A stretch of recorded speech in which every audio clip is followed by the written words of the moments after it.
Palavra do Senhor que veio a Jeremias. Levanta-te e desce à casa do olheiro, e lá te farei ouvir as minhas palavras.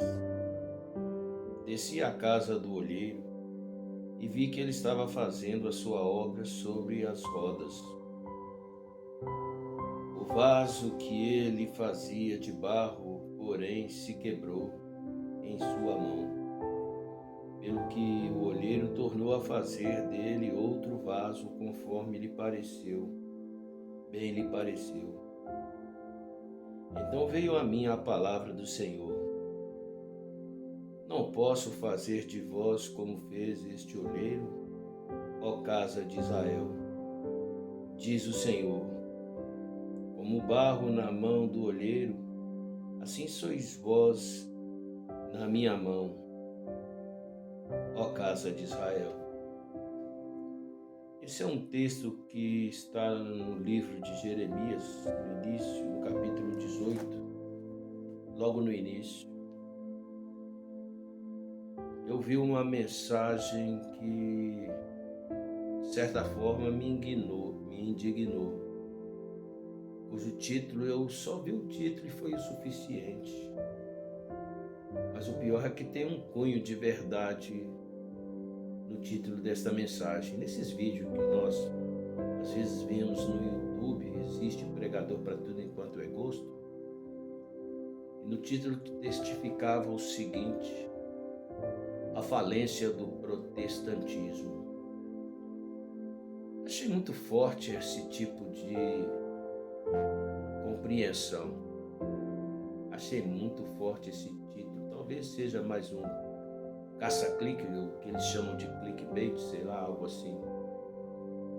Mas não deixa de ter uma certa realidade, uma certa verdade, uma certa razão.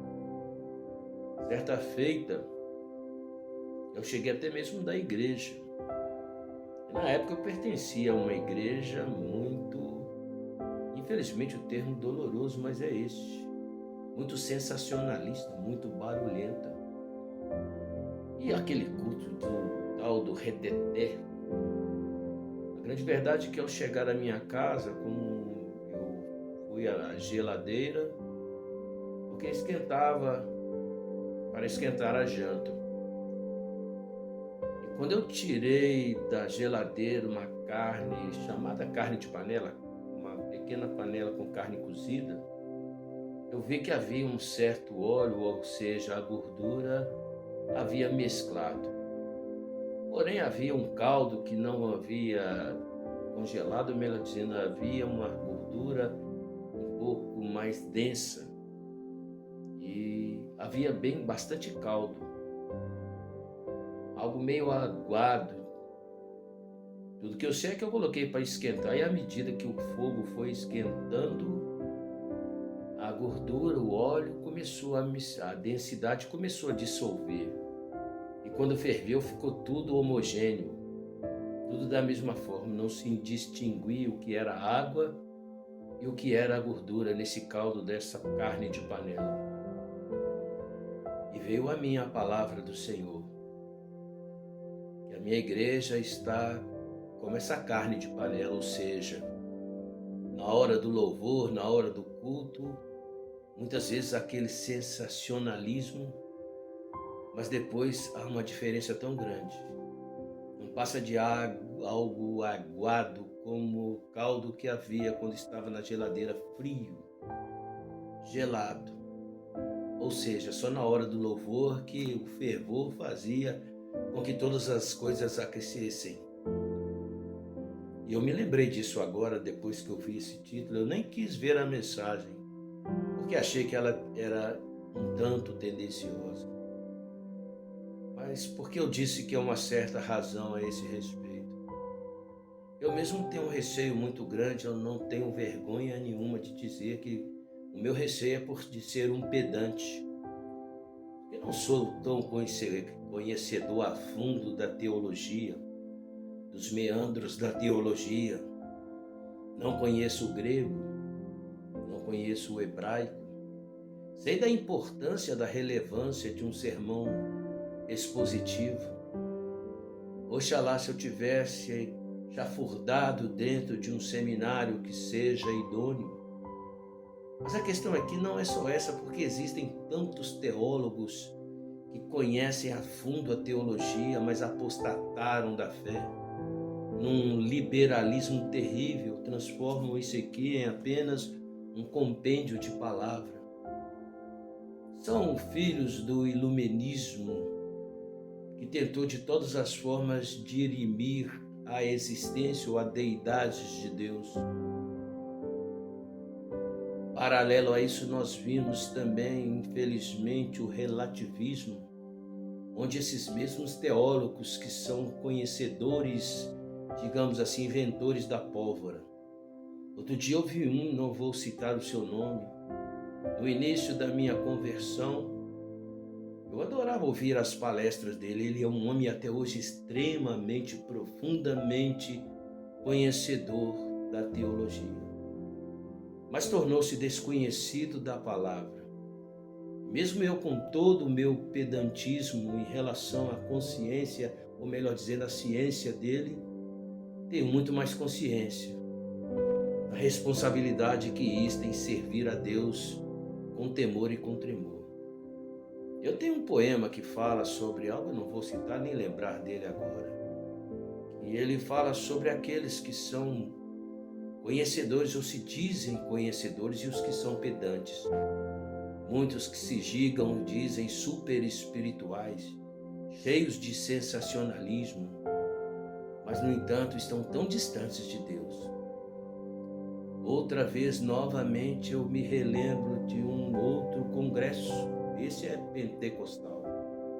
Também não quero julgar ou falar no nome desse congresso. Eu sempre falo que eu não julgo pessoas, mas avalio comportamentos. É um congresso muito conhecido, mas se tornou uma fábrica de mercenários. Pessoas pagam dinheiro para pregarem, ou melhor dizer, para fazerem parte deste congresso. E Deus fica sempre terceirizado. Sejam os intelectuais, teólogos, relativistas, que relativizam a verdade, onde verdades paralelas são abordadas, o que importa é o subjetivismo destes teólogos, sejam eles liberais, sejam eles relativistas. Os liberais apostataram das Sagradas Escrituras.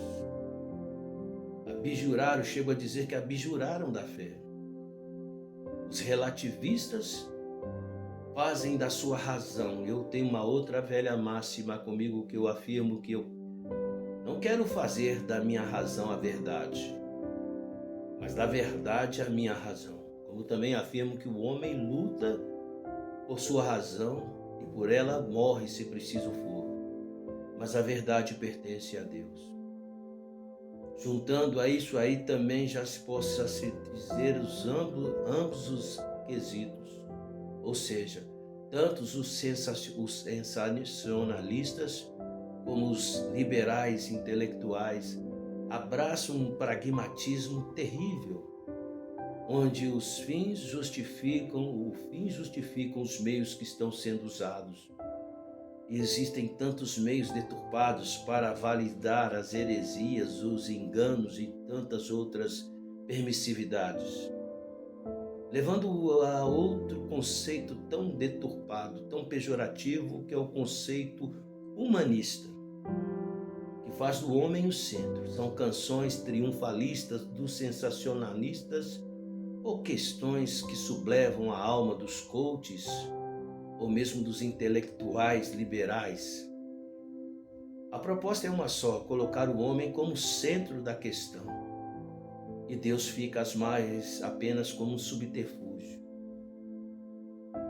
Mas com tudo isso eu afirmo que o Evangelho continua o mesmo e que o protestantismo não está falindo. A igreja, na época dos ídolos tão antigos, por volta do século IV, V, começou a apostatar da fé. Mas Deus separava os seus valdenses, Deus separava sempre os remanescentes, que sempre salvaguardaram a inerrância das Sagradas Escrituras. E quantos que não são, que são tão, digamos assim, não têm um conhecimento tão profundo, que talvez sejam como eu. Mas o importante é que priorizam a hegemonia e a sublimidade, a superlatividade da vontade de Deus exarada nesse livro, nas Sagradas Escrituras. Não vão além e não ficam aquém. Por isso é que eu digo que o protestantismo não faliu. E concluo essa reflexão minha dizendo o seguinte, que do meio deste povo, Deus está levantando um novo povo. Seus filhos, que não se desviam nem para a direita e nem para a esquerda.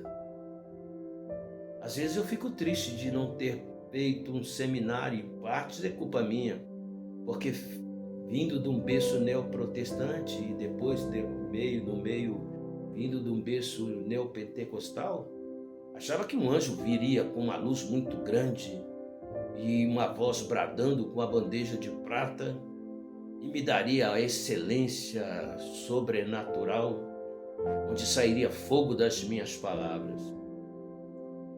Mas o Espírito Santo fez o contrário, me levou para o deserto, para a renúncia. E eu afirmo sem pestanejar, eu prefiro ser enterrado na vala dos indigentes, que ninguém saiba que eu morri, que fui enterrado, a ter que apostatar e morrer num sarcófago muito bonito, multidões a contemplar o meu velório e eu não ter feito a vontade de Deus, sendo subserviente não uma filosofia, não uma ideologia, sendo subserviente a Deus através deste livro, das Sagradas Escrituras. E para isso não precisa ser um super espiritual, cheio de sensacionalismo, ou ser um teólogo liberal, relativista, apostata.